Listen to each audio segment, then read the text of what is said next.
Lisa Berry. I love Lisa because whenever you talk to her, she just takes up so much space in the room in a fabulous way. So, Lisa, thank you for being here today. Oh, thank you so much. I want to burst out laughing when you said that. Oh, it's fun to be expansive at times, right?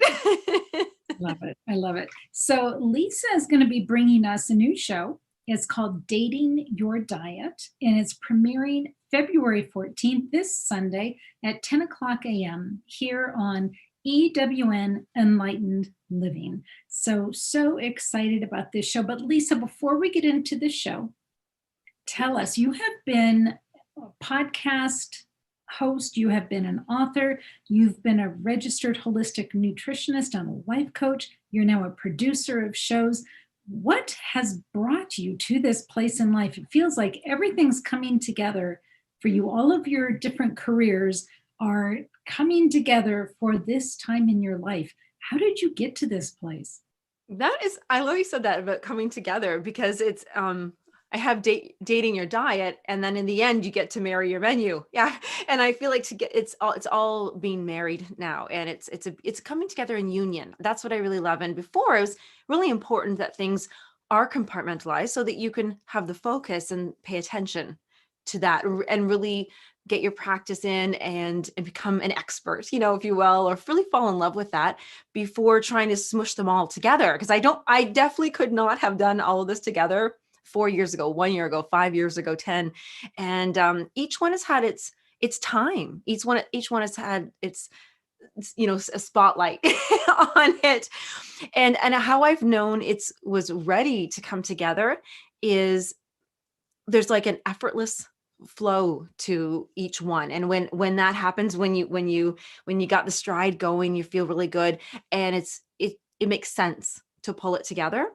And I'll jump back a million lifetimes ago when I first started in the health and wellness industry. We'll call it that for now. It was in the weight loss world, and it's one of the most abusive areas I think that any person can put themselves in. It's so not self-loving. It's not very respectful. It's not understanding and having a good relationship with yourself and food and the world and how it's made and all that good stuff.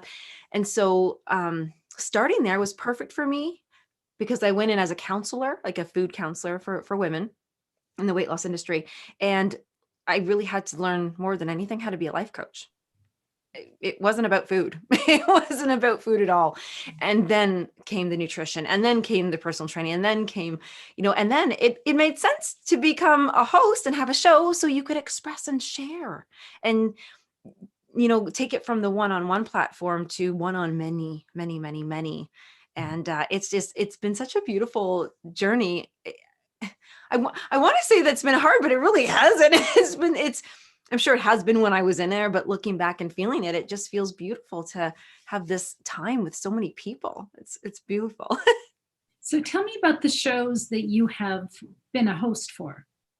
All right. Well, the very, very, very first one I ever started, which did not know what I was doing, just knew I wanted to do it. I had a business partner at the time, and we had a show called The Mindset Makeover. And it was, I love that show. And it was coupled, I want to say, not partner, coupled with, it was coachable moments set to music. And intuitively, I would get these, I would just hear what people were saying in pain when they were separated from themselves. What was the language? I could hear it, like empathically, both of them. I could hear this and feel it. And then I would start a dialogue, and then I would record it, and it would also be how I would coach them, but not just me, like how any open heart would coach that person through that. And so I would take that, and then my partner at the time, she's a musician, she would set it to beautiful music. And Ruth, I don't know if you probably experienced this, but sometimes we don't have the words. It's there, and when we listen to music, it moves us. And so we really worked with music to allow us to move somebody from being stuck and out of a different place. And in doing that show, I loved it. It was working, but I really wanted to interview people. And she had a different path that she wanted to follow. She didn't want to interview people. So that was fine. So then I started my show, Light on Living. And I ran that for 4 years after I just had my 200th episode, and that was my final episode. And I interviewed authors, became an author during that time as well. Really loved hearing people's stories and what they wrote. I would look at it like it was beyond the book. You know, let's have a shared conversation. What didn't go in the book? What got taken out? What would you like to? What would you put in there if you could now?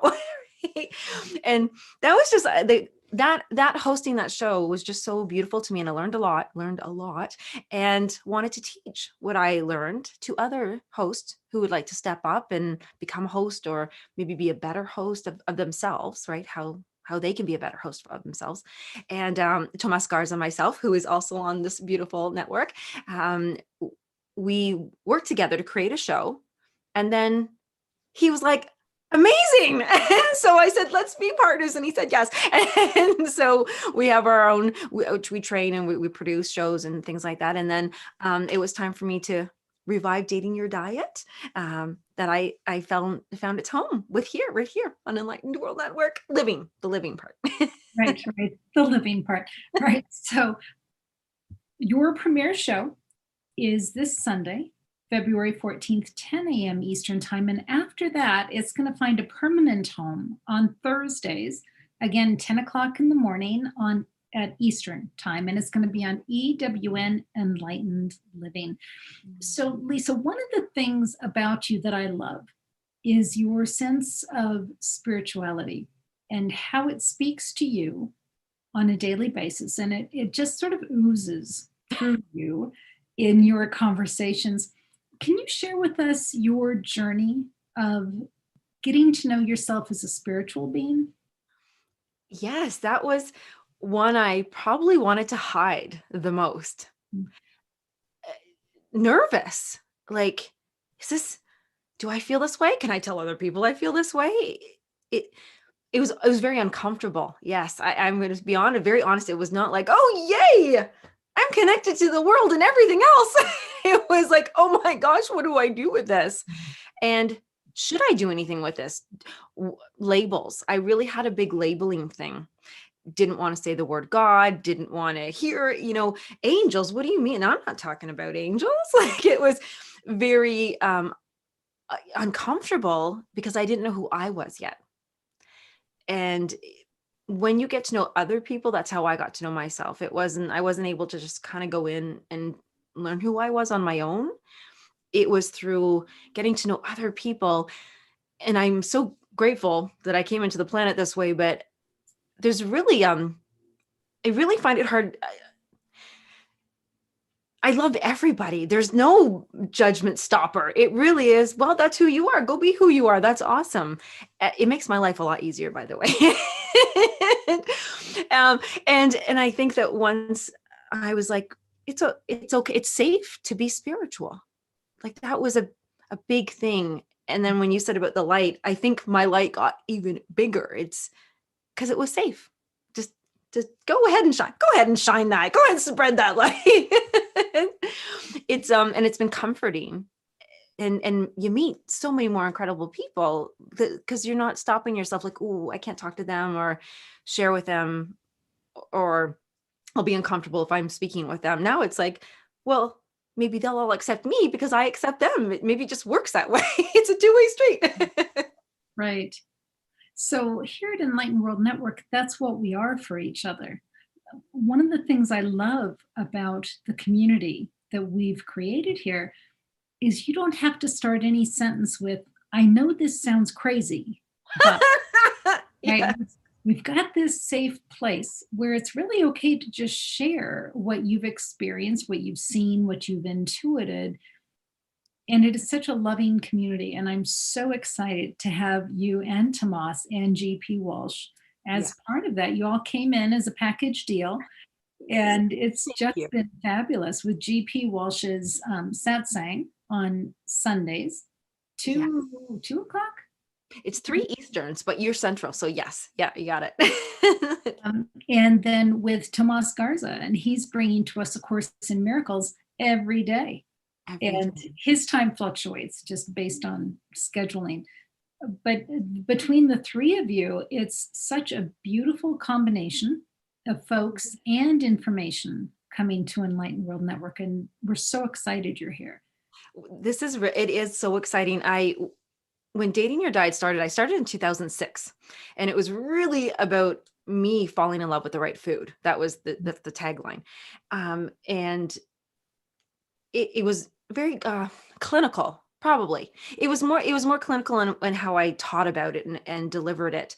But it's so wrapped in love. It's everything about dating your diet, falling in love, a romance, with your body and your food and the energy, really about the energy. And I knew that when it was ready, maybe not me, but when it was ready to have it show, I knew it needed to be spiritually based. And nothing showed up yet. So I want to like jump up and down. I'm so excited that it's here because alarm's going off.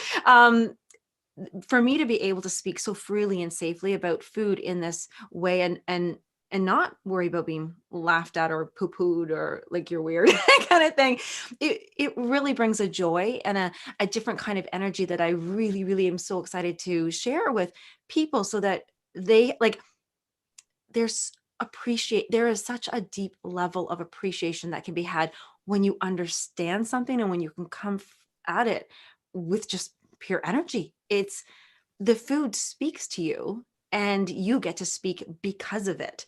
And so, yeah, being on this network is just it's actually allowing me to be a light worker and not just a light. If that makes sense. Yes. I love that.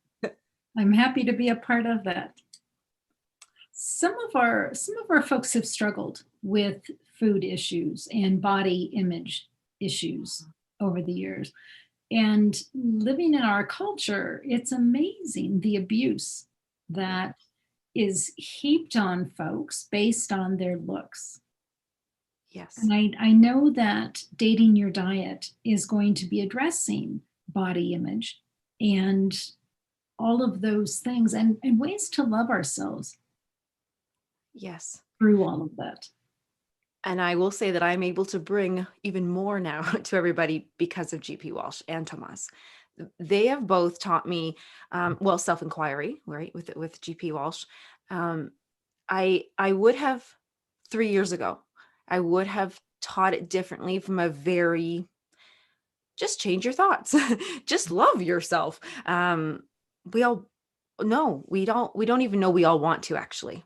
So that's why we date. We date her because we don't know whether we're ready to commit to how we already think about ourselves. Because pretty much, I'm going to say most people, the way you are thinking about yourself currently, if you haven't done the work, it's you don't want to commit to that. Don't get stuck in I'm not good enough. I'm to this, to that. The unhealthiness. My mother was ill my entire life. She was ill most of her life, but my entire life, and she suffered. And the suffering is what I want to bring people out of, to help them, to say that you don't need to suffer. Don't accept that you're going to suffer. And I know it sounds corny, but it is. Love can truly, truly bring you back and can bring you out of that suffering. And there's so many things that it didn't make sense to me with watching my mom become more ill and more ill. And it's like, wow, this will actually never end. She will just continually get a new illness and a new thing until she dies, which she did. And I thought, but there's so many things to do along the way that would not only just prevent, but stop and alleviate the suffering, but joy to be had in the moment with food, with about yourself. I love myself so much more than I already loved myself before, but I really, really love myself even more now. But now I know why. I know who I love, not because I'm told to, or I should. Like, I actually know why I love myself, and it's a good relationship. And I really want people to have that. I think that's beautiful. I think you're going to be able to teach all of us that, how to do that for ourselves. Yes. Yeah. And if I could, Ruth, this is when I didn't ever imagine that I'd be here talking about this either, but I'm now in perimenopause, and there was a lot of things that came. I wrote one of my last chapter that I published is all about that, thinking, whoa, there's a whole new body image and identity image that comes along with that. And I think my advantage of this is that I'm in it. I literally have to do the work. I'm not a sage in this. I am doing those thoughts and fears and thing every day right now. So if I can call in all the women who might be around that age and doing this, or well, what age is that? It's a 20-year span that you could be doing it for. Right. So if you'd like to join on that journey, I know that this is time for extra care and extra love for me, and extra, if you can have extra spirituality, but more openness, more willingness for the spirituality to assist us along this part of the journey too. No, I think that's brilliant. Just when you think you got it down, Yes, like what? and your body goes, no, we're going to switch again now. Yes. Okay. Yeah, I think that's great. And, you know, our viewership here on Enlightened World Network is predominantly 40 to 60-year-old women. Okay, perfect. Yes, I knew it. See, and they didn't think they'd be dating at this age, perhaps, or at this time of their lives. But look at that. Now we are. We're dating our diet. Some of them are. So that's a cool thing. Very nice. So, Lisa, I just want to ask you, you and I have spoken somewhat about our spirituality. Are there particular guides that guide you in your personal life? Well, this is interesting.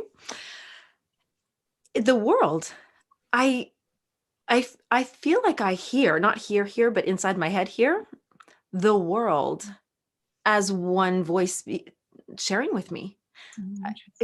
It's very interesting. Yes, and really what it is I almost need to almost geographically narrow in when I'm feeling something, because I think, wow, is that the whole world that's feeling that? Or is it my environment with the people who I'm interacting with this moment? Is it my physical space people? Is it my, our devices, right? And it's from there, I always get music. I get a song. I get a tune, or yeah, it's very song-like and music-y. And then the messages, I just kind of like, this is guidance.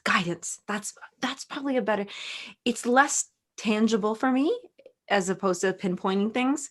So it's almost like a globally feel, and then it comes out as guidance of where should I be placing my love right now? Because we can stop ourselves. We can be angry perhaps or something, or mistrusting, like, ooh, I don't know if I trust that. Well, doesn't feel good, right? When you're like, oh, I don't trust that. That's so blocking. And so with the way my spirituality works with me is that I think, where does it not feel good in my body? I do use my body as my antenna, my receptor, everything. And I think, okay, this is really showing up for me. I love Ayurveda. It's something I go to often if I'm just kind of stuck and I need words. I need something. I love words. And as I'm reading something, the energy around a word, I'll feel it. And I'll think, oh, okay, that I need to either think about that, go with that, talk about it, work around it, heal it. It's just like it buzzes. It kind of has that energy to me with that. And so I kind of allow that guidance and message to show up for me that way, and to really pay attention. That's so interesting. You're the first person I've heard talk about getting guidance from the earth, by the planet, the universe. That's very cool. Don't know that I've ever said that like that, but thank you for asking. And this is why questions are amazing. Oh, I would love to share this. Questions. I am a host, so that's actually right up my alley, but I don't know the answer. And so I just ask questions and go deeper and deeper to myself. Like, why am I feeling this? I'm feeling anxiety. Where could that be? Is it mine? Is it, and I just do a whole bunch of questions until it settles. And I remember trying that for the first time when I was doing Ho'oponopono, and it was 2012. Yeah, 2012. And I had been doing Ho'oponopono for about 2 years, but I wasn't really doing it. I figured it out. I didn't mean to, but I figured it was 2012. And I started going through that I'm sorry, I love you, please forgive me. And then I started creating a story around it. about it being a hug, like a hug. And how I'm sorry is the knock on the door. The please forgive me is somebody making that space. They're cracking the door to look out. And then the I love you is that hug, to say, I've got you. Like, I've just got you. And then the thank you is, now we can have this conversation. Now we can safely ask these questions and hear the answers, because we're safe now. Like, I can actually feel myself just dropping into my own space there. And it just feels like, yeah, like a knock on the door. It opens, you get a hug. Like when your mom hugs you, like, what's wrong? Are you okay? And being asked, like, what's going on? Those are the questions. Ask yourself. Ask yourself, what are you okay? What's wrong? Because the answer's in us. And I think and we'll feel that. Like, I don't even know where that came from. There you go. I like that. Yeah. So Lisa, I have to ask you, you asked specifically to premiere your show on Valentine's Day. What was the thinking on that? Why Valentine's Day? I actually did create it and launch it originally in 2010 on Valentine's Day in February. It is a beautiful love day. And I think I just wanted to I wanted to attach it with a memorable day that has Valentine's Day is different for everybody, has different meanings. But I have a very strong, beautiful, respectful relationship with my food. It's valuable to me. Respectful. I think that's a beautiful word, because I understand it. And I think, what a beautiful day on Valentine's Day, when we, whether it's commercial or not, we are reminded, we are asked to share with loved ones, be it ourselves or our spouse or our animals or all those beautiful things, and to set some time aside. And I thought, what a great day to make a commitment, to at least date, to say, hey, I would like to understand more about you. What do we do when we go on a date? I mean, you're asking questions and you're getting to know them. You're seeing if it resonates. Do they make you feel good? And vice versa. And so I thought, what a beautiful time with food. Let's fall in love with the right food again. And I thought Valentine's Day was going to be a really nice start. It is. It is. And, as you were talking, this phrase came to my mind, which was conscious coupling with your food and yourself. Coupling. I love that. But conscious coupling, because how many of us just go through the day and don't even give a second thought to what you're eating? Yes. So many, out of habit, out of routine, out of ease, because they don't want to think about their food. In fact, actually, so many people do say that. I don't want to think about my food. It's actually a nuisance. It interrupts my day. I don't like it. I don't know about it. I actually do address a lot of those things, because I've definitely been there. And so some people might find me annoying, because I'll serve them, mint tea, and I'll think, oh, do you know what mint does? Or think about what that does as it goes through, or what all these different things. But just because you're committing, there's all kinds of relationships. There are people that are together and don't live, coupled and don't live together. There are people who live together and do everything together. Just because you love and appreciate your food and understand what it does for you, it doesn't need to be a whole new makeover in your schedule. And you're not going to become a new person because of the relationship. You're going to become a new person because of your relationship with you and how you've grown. Right. Excellent. So Lisa, last question. If you could leave folks with a parting thought, whether it has to do with your show coming up or not, what would that thought be? Oh, I'm hearing the world right now. What does the world need to hear right now? I do come back to, whenever I think of what would I like to, let me be selfish here. What would I like to tell the world right now? It is about enthusiasm.